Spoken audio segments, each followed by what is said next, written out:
Testing. Testing. 1, 2, 3. Okay. Let's go.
Any thoughts on playing the match? It's gonna be fun, man. You know, my matchup gonna be Kyrie, so that's gonna be fun. We're gonna see what I can do personally. Any thoughts on playing the match?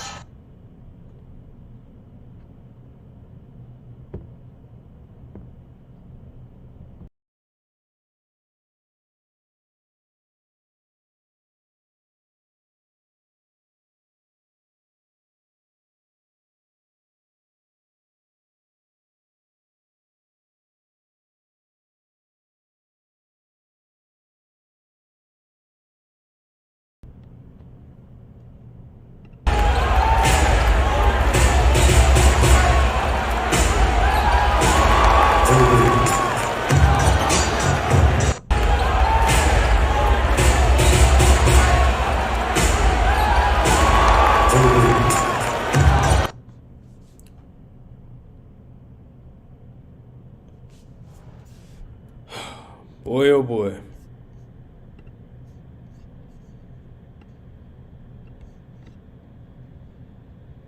Come together.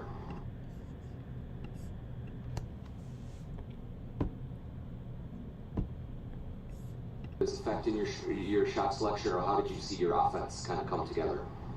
I mean, they're down the floor. The big man he's not super high out like the last two series. And we didn't really know what to expect. I mean, you know, so came off and was open a bunch of times and took the shots, and I'll make them next time. I live with it. This affecting your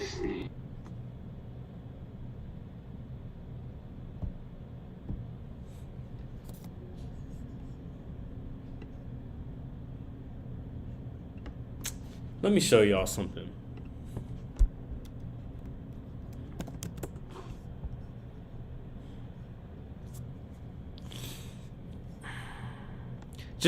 Just to let you all know what's about to go down, okay? All right. Let's get down to the nitty-gritty things. I just showed y'all the clips.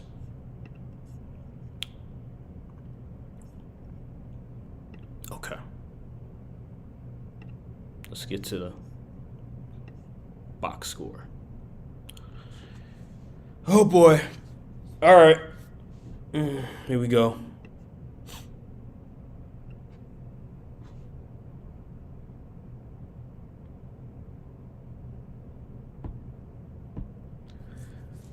All right. What is good, everybody? Reacted to Game 1 of the Mavericks versus the Timberwolves. As we all know, it was a close game. It's a very competitive game.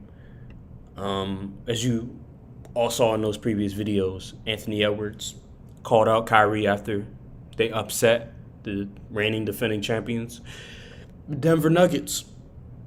He said, I got Kyrie. And in the first half, Kyrie, what he dropped? Hold on, y'all. Hold on. Basketball reference. Timberwolves versus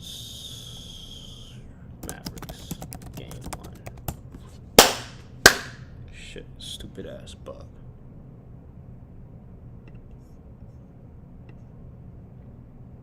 I think this will give a better indication than what I'm looking for.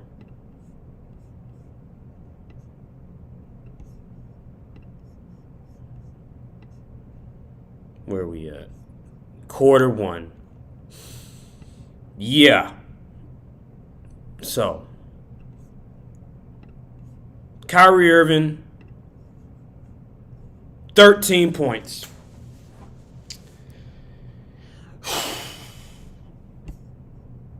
Six for 9 shooting, 67%. Not one three-pointer.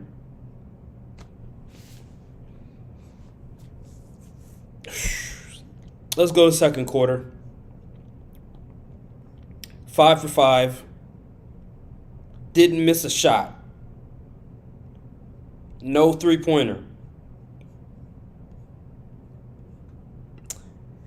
Halftime. 11 for 14 shooting. 78% from the field. If you want to round up to 79%, go ahead. No three-pointers made. 24 points.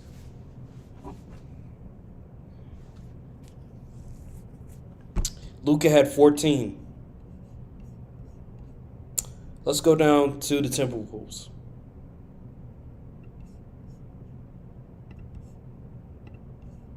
And let's compare. You won't let me do that? Okay. All right, I guess not. Anthony Edwards had 14. 13 points. 4 for 7 field goal shooting. Let's go to the fourth quarter. Kyrie had 4. Luka had 15. Anthony Edwards had 6. 2 for 4 field goal shooting. Third quarter. Luka and Kyrie combined for 6 points. Anthony Edwards had 0 points. So let's look at the overall game.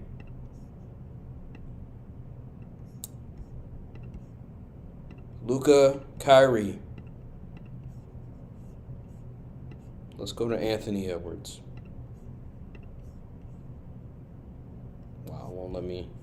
I guess not. Hold on. Will let me do it. Anthony Edwards had 19 points on 6 for 16 shooting, 5 for 12 from 3. Luka had 33 points. Kyrie Irving had 30 points.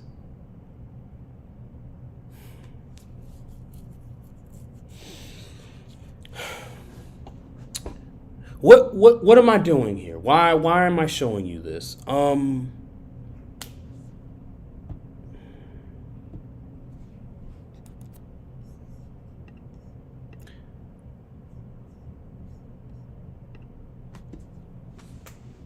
What is the point of this? What is the point of me showing the videos? What is the point of me showing the box score?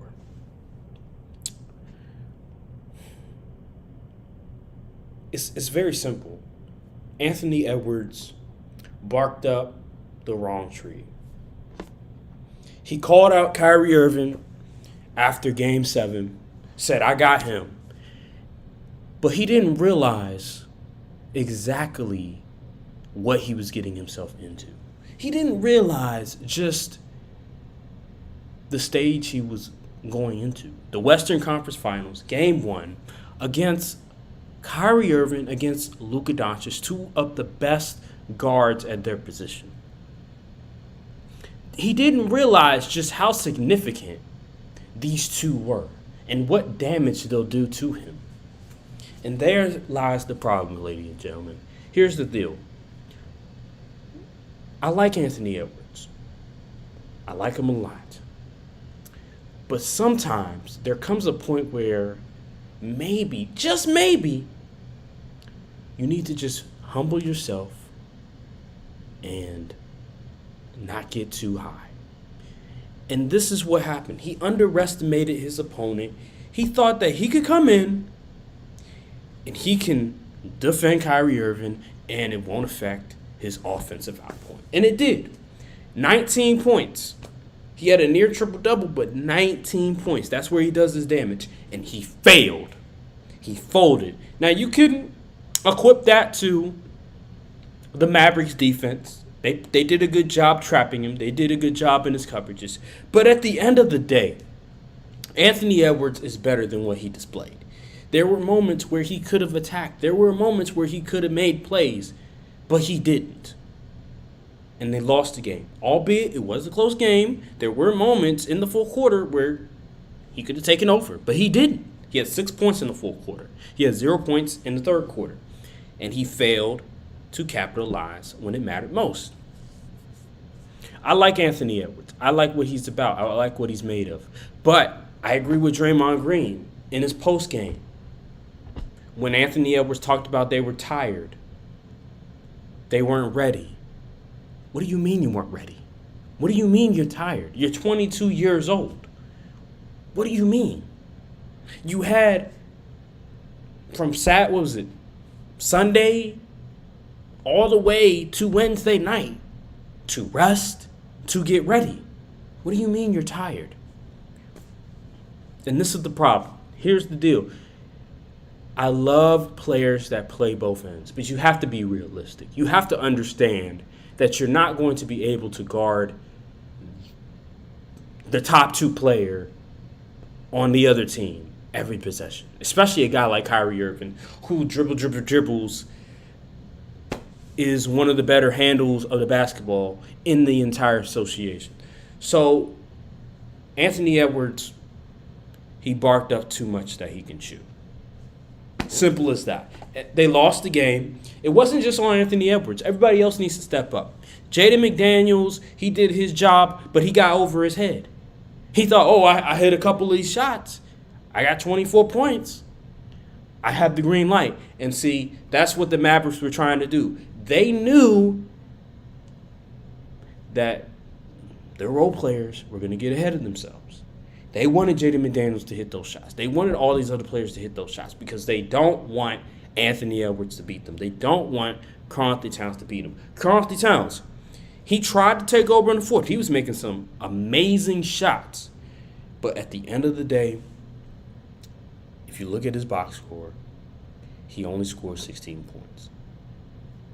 He was inefficient.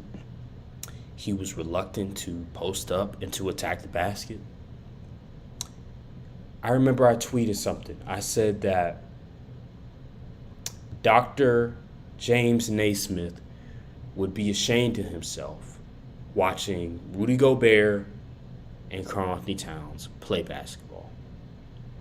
And I stand on that point because Karl-Anthony Towns plays the game in a way that seems just so uncomfortable. He looks awkward playing the game of basketball. You're a big.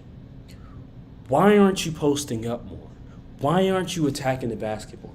Why are you always at the three-point line feeling the need to dribble the ball so much, like you're a guard? Why? And there lies the problem. Karl-Anthony Towns needs to get his big butt at the block and posting up and just cooking these big men. But he doesn't want to do it. Rudy Gobert